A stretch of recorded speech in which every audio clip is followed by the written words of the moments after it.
I'm Trent England with Save Our States. Thanks for tuning in to another one of our Six Questions podcasts. I'm really excited to welcome to the program someone who I've known for a while, really a great guy, someone who understands better than almost anybody else I've met what it is that makes our country unique and uniquely successful. And that is former Congressman Bob McEwen. He represented the great state of Ohio. Bob, what district in Ohio were you in? From Columbus to Cincinnati, southwestern Ohio. Columbus to Cincinnati. So a great part of the middle of our country. And Bob is now the executive director of the Council for National Policy, where he spends a lot of time talking with and coordinating with conservative leaders all around the country. So Bob, thank you so much for being a part of our Six Questions podcast. Well, Trent, it's my pleasure and honor. Good to hear from you and delighted to be a part. So let's just get right into it. The first question is about you and your beginning in politics. You ran for office at the age of 24 and won a seat in the Ohio State House of Representatives. You know, people spend a lot of time talking about how to get young people engaged in politics and government. You were obviously about as engaged as a person could be in your early 20s. How did that happen? Well, I always had a passion for America, and I loved America, and I hated communism. And all during when I was in high school, I could name all the U.S. senators. I couldn't name the ball players, but I did know who the political leaders were. And so when the seat opened up, I was in law school at the time, and the incumbent state legislator, who was from my hometown, mentioned that he called to apologize for the fact that he knew I wanted to run for that seat, and that obviously I was still in college and wouldn't be able to run. And I said, whoa, you know, this back before term limits, they didn't open up every day. And so I said, well, try it. So had five-way primary. In a rural area like that, you have to be a good farmer. If you're a good farmer, then you become trustee. If you're a trustee, then get elected county commissioner. And then in 5 counties, the county commissioners would run against each other. So in all, it was a fight between all commissioners, president of the Township Trustees Association in one of the counties, and myself. So eventually it turned out, and then was active in my predecessor's campaigns for Congress, and then took his seat when Ronald Reagan came around. Yeah. And you served in Congress at a time when bipartisanship was much more common, was sometimes even rewarded by the voters. People like to talk about working across the aisle. How surprised are you at how hyperpartisan Congress has become today? Well, Trent, it used to be that the Democrat Party had people that were pro-American. They like on the right to life vote, nearly a third of the Democrat caucus would vote pro-life. They were Northeast Catholics and inner city in Detroit and Chicago and elsewhere. But the Democrat Party has done away with all of that. They have so stressed the leftist agenda that I recently met with Democrat consultants. And these were people in Texas. And they were explaining to me that if they helped a state legislator in Texas run for office who was a Democrat pro-life, pro-marriage candidate, that they would be blackballed by the national party. They would not, that pollsters wouldn't work with them and fundraisers and other folks. And so the partisanship is such that in the process of it, remember from 1929 until we took control in 1995, during that 70-year period, a third of the history of the United States, Republicans didn't chair a committee. They didn't pass a law. They didn't pass a single budget during that 1/3 of the history of the country, except for 48 months. But when we then were able, because of the Democrats becoming so narrow and so left, that they squeezed those people out that used to be 90, you knew for certain, if you talked to someone who was Italian or who was Polish or who was a Czech American, you just knew they were Democrats. But when the Democrat Party became so narrow, they began to become Republicans. They first were called Reagan Republicans, and now the fact is it's made the Republican Party a majority party for the first time in most of our lifetimes. Interesting you mentioned the Democrat consultants down in Texas. I had a similar conversation a couple of years ago with a Democrat consultant in Colorado who had some strong disagreements with some of the positions that their party was taking. And he could tell me privately, but he couldn't say it publicly. I was fascinated by that, and it sort of goes to questions of just how democratic really is the Democratic Party. Another institution, though, that's much more important to our nation than any political party is the Electoral College. Obviously, that's what we do here at Save Our States. The Electoral College has been attacked as being insufficiently democratic. And I'm curious, Bob, what's your response to that, to people who attack, particularly the Electoral College, close to my heart, but other institutions in our Constitution as well, that somehow they don't measure up to this standard of democracy? Well, and indeed that's true, and many of the people believe, like for example, the head of the Progressive Caucus in the Congress is a woman who never set foot in the United States until George W. Bush was president. And so she lectures us on the evils of our country and its terrible heritage. I just had to listen to her this morning on the news. And then you have people that came from the Somali Marxist revolutionary comes to this country, and they tell us because they constantly speak about democracy. Well, democracies don't last very long. Just if I may borrow what James Madison, the father of the Constitution, said, he said that democracies have been spectacles of turbulence and contention. They've been found incompatible with personal security or the rights of property, and in general have been short in their lives as they have been violent in their deaths. And as we're taping this, we're not that far away from Easter. And when the mob had a choice between Jesus Christ and a murderer, they chose the murderer. And so our founders understood what that is when you have a mob rule. And so they made it, and the distinction is the reason the word democracy does not appear in any of our founding documents or any of the constitutions of the 50 states is because in a democracy, rights come from the majority. And so our daughter spent a year in Rwanda where 80% of the people are Hutu, 20% are Tutsi. So under a democracy, the 80% can vote to kill the 20%, which they did. And over the course of 90 days with machetes, they chopped 1 million people into pieces. So our founders understood that's not a good place that's not a good way to build a country. Therefore, our rights will not come from the majority. We hold these truths to be self-evident. In other words, son, if you're blind, deaf, and dumb, you got to be able to see this. This is self-evident, bozo, that all men are created equal and endowed by their creator, not from a 5-4 decision of the Supreme Court, not from an 80-20 vote of the electorate, are endowed by their creator with certain inalienable rights. Among those are life. No, that's supposed to be between a woman and a doctor. I don't want government involved in the bedroom. I don't want no. In America, the purpose of government is to protect life, then liberty. Notice the sequence. See, liberty is a precious little value if you're dead. So you have to have life first, then liberty, then sewer systems and overpasses. And so this country was established that our rights come from God. Therefore, in America, you can vote 95-5 to kill Jews, and you can't do it. Why? Because the rights don't come from the 95%. They don't come from the majority. They don't come from a democracy. And so it's a republic, ma'am, if you can keep it, and to the republic for which it stands. And so in our republic, and here's where where the misunderstanding comes from certain people. George Bush used to always talk about a democracy and things because why? Why do they say that? Well, they say it because we democratically elect representatives to run the republic. And so therefore we gloss over the fact by saying we're a democracy because we elect the leadership. But the leadership can't do everything it wants to. It can't do the things that virtually parliamentarians can do, for example. In America, we have a very limited restriction on what government can do, and that limitation has made this little 4% of the population of the world, produces a third of all the goods and services on the planet.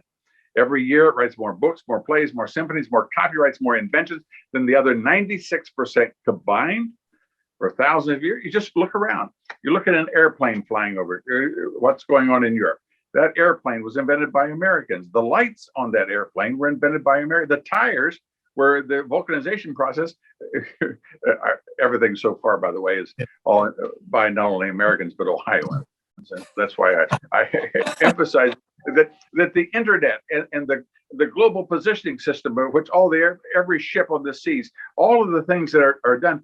And not only that, the integrity of the copyright system, of the banking system. If a ship is attacked on the high seas, as happened over 300 times last year, to whom can they appeal?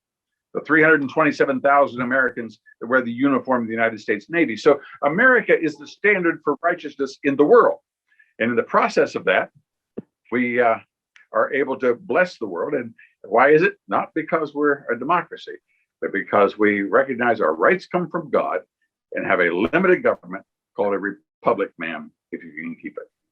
I'm so glad to get that explanation from you, carried all the way through to all of these, blessings that are so much more obvious to people, right? And I think that's the challenge that we have is people forget that all of the prosperity and liberty comes from these other things. You have to have those first. So I'm talking here on our Six Questions podcast with former Congressman Bob McEwen, now the executive director of the Council for National Policy, also was a member of the 1776 Commission, which was one of the first things destroyed by the Biden administration on their first day in power in Washington, D.C. But I think by that last answer, you gather just the potential that commission had if they had continued with people like former Representative Bob McEwen there.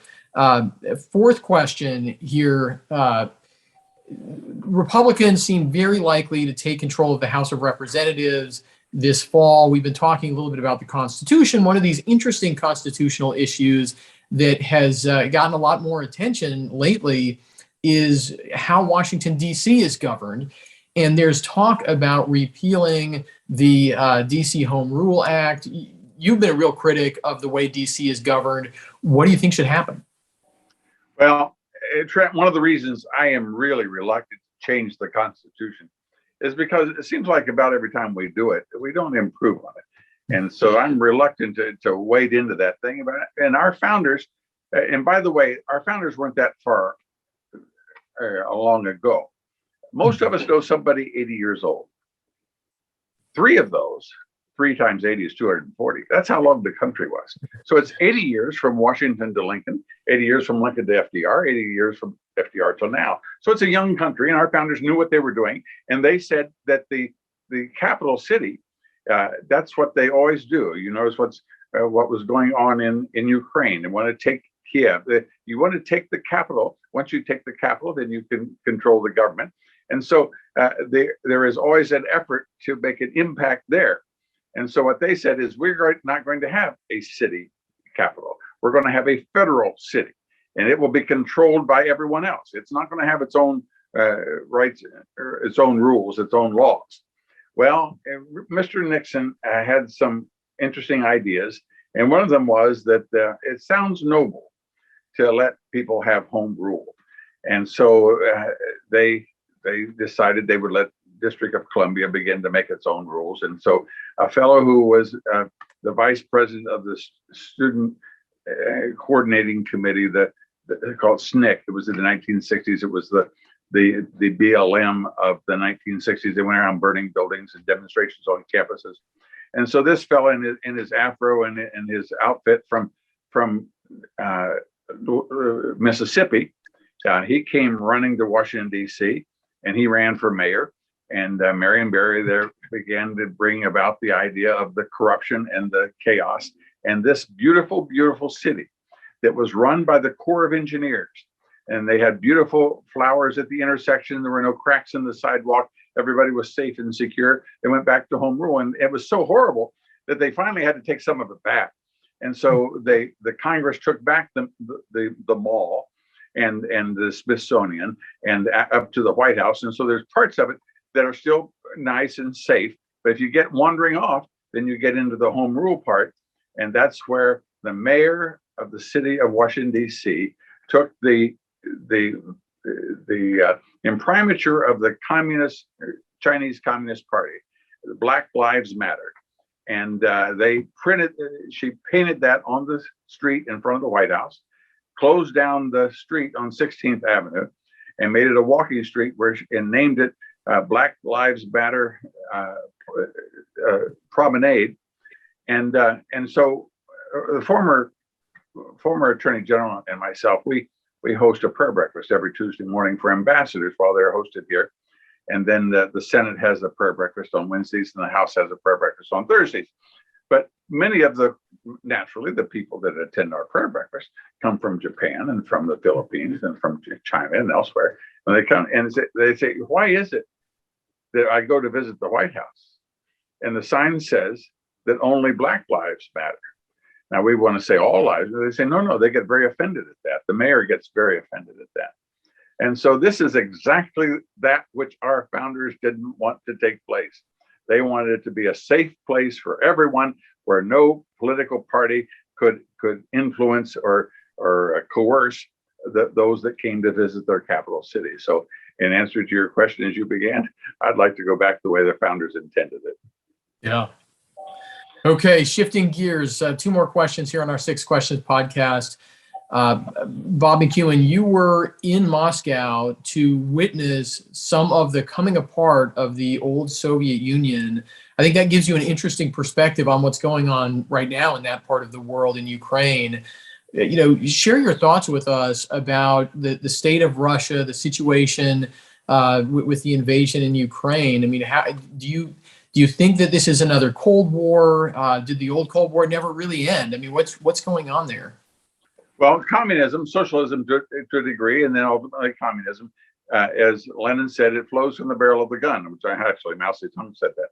And so they only can maintain power not because people vote for them, but because they have coercion. So the first thing they do, of course, is to take away guns.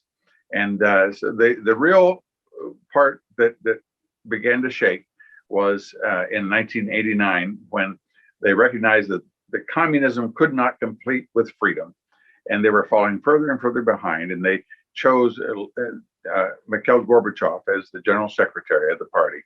And he had 2 things. One was perestroika, that's where we restructure things, and glasnost, where it's open.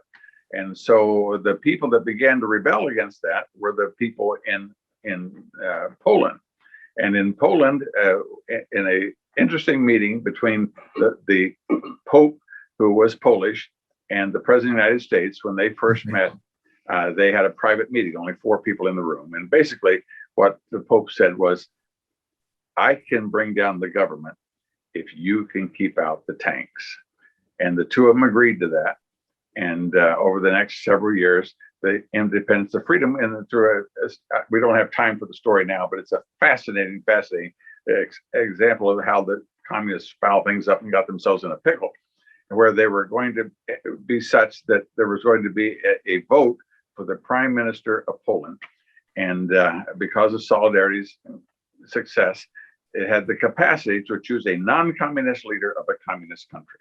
It's never happened in the history of the world. They've only shot their way into power, and that's the only way they stay there. And I knew that if they did that, then one of 2 things was going to happen. Either they had to kill the guy and maintain the controls they had since Lenin, or communism as a political force was going to come unraveled. And so I was able to convince Bob and Elizabeth Dole to go with me. And we were sitting in the balcony when they voted to choose Trudeau Sovietsky, a non-communist, a fellow who was head of the Right to Life movement.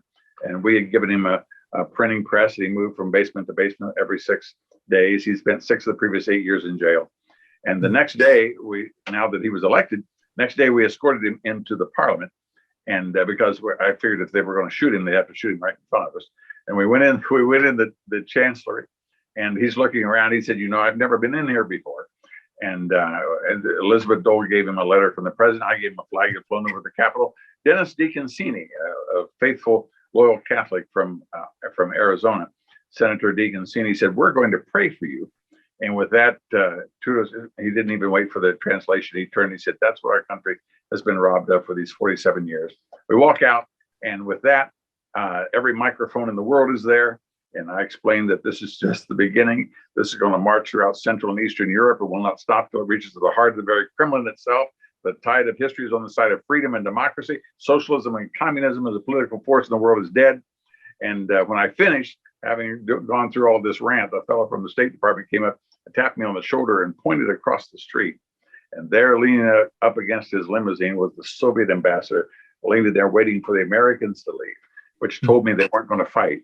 And when they didn't, a week later, Hungary went, and then one by one, and 9 weeks later, the wall came down. The next January, Czechoslovakia and all the rest. And ultimately, then a year later, even the Kremlin itself collapsed. Now that aggravated a dedicated KGB agent who hated freedom and loved communism. And his name was Vladimir Putin.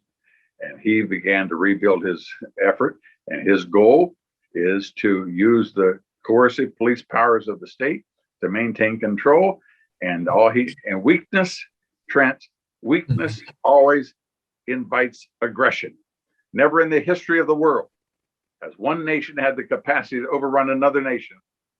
But what it didn't do it, with a single exception, the United States of America after World War II. And so that whenever there's an imbalance of power, and so when he saw that he could take Crimea under Obama and nothing would happen, so he did. And then Mr. Trump fouled everything up by arriving in the White House, and the Russians were in charge of the Syrian weapons of I'm trying to think chemical weapons, and so they promised that they wouldn't be used. They used them against the Kurds, and Donald Trump put 200 cruise missiles in there, wiped out 6 brigades of Russian troops, and so he stayed in his hole until the day that Mr. Biden shows up and says, "Oh, by the way, you can have your pipeline, you can get your hard currency. We'll even shut down our wells, so we'll buy oil from you." And he said, "Well, this is easier than I thought." So he got 800 billion in reserves, and as we know, he then marched into Ukraine to reestablish what he said was the most devastating thing that ever happened in the 20th century. It was not World War I, not World War II. The crisis of the 20th century was the collapse of the Soviet Union. So he's attempting to rebuild it, and we're seeing that now. Wow. Last question, always the same on our 6 Questions podcast. Who is your favorite founding father and why? Well, of course, I think we all have to put George Washington is the indispensable man. He was spectacular in every way, and the way he behaved, and understanding of history, and his understanding of precedent, and that everybody was going to follow him. But other than that, we'll put him on a shelf by himself. I would say Alexander Hamilton, who understood that a sound currency is essential for freedom. And as you know, we had about 11 years of chaos between the Civil War and 1787. And when they finally met back there, because the American currencies were all messed up, individual states had their own and all the rest. And that was a major ingredient in what brought them back to Philadelphia, because George Washington had negotiated an agreement between Virginia and Maryland. They said, let's try to do that everywhere. And so when they tried to do it, in the course of it, they kept going and eventually came up with the entire Constitution. One of the provisions is that the president shall from time to time provide reports on the State of the Union. In George Washington's 3rd State of the Union address, he said, the American people enjoy a peace and prosperity that could hardly have been hoped for. He said, the American dollar stands at that high precipice that 3 years ago, it would have been a species of madness to have foretold. In other words, in his 3rd State of the Union address, he said, if I would have told you the American dollar would be the strongest currency in the world, you would have said I was crazy. Yeah. Well, the reason he was able to do that was because one of the finest secretaries of Treasury we ever had was Alexander Hamilton, an outstanding orphan who John Adams didn't like very much. He called him that bastard son of a Scottish peddler, which is what he was. And he was born in the Caribbean. He came here and dedicated his life as aide de camp to George Washington and did unbelievable things for our country. Two answers I certainly would not disagree with. Yeah, Alexander Hamilton, just such a fascinating leader in so many ways, military, financial, political. Former Representative Bob McEwen, thank you so much for being a guest on our Six Questions podcast. It's really been a pleasure. It's been my pleasure. Thank you, Trent. Thanks to all of you for being a part of our Facebook audience out there on our Facebook Defenders page and our other Save Our States channels. We are so grateful for you and for everything that you do to make it possible for us to continue our defense of the Electoral College all around the country. Stay tuned for another Six Questions podcast next week. Thanks.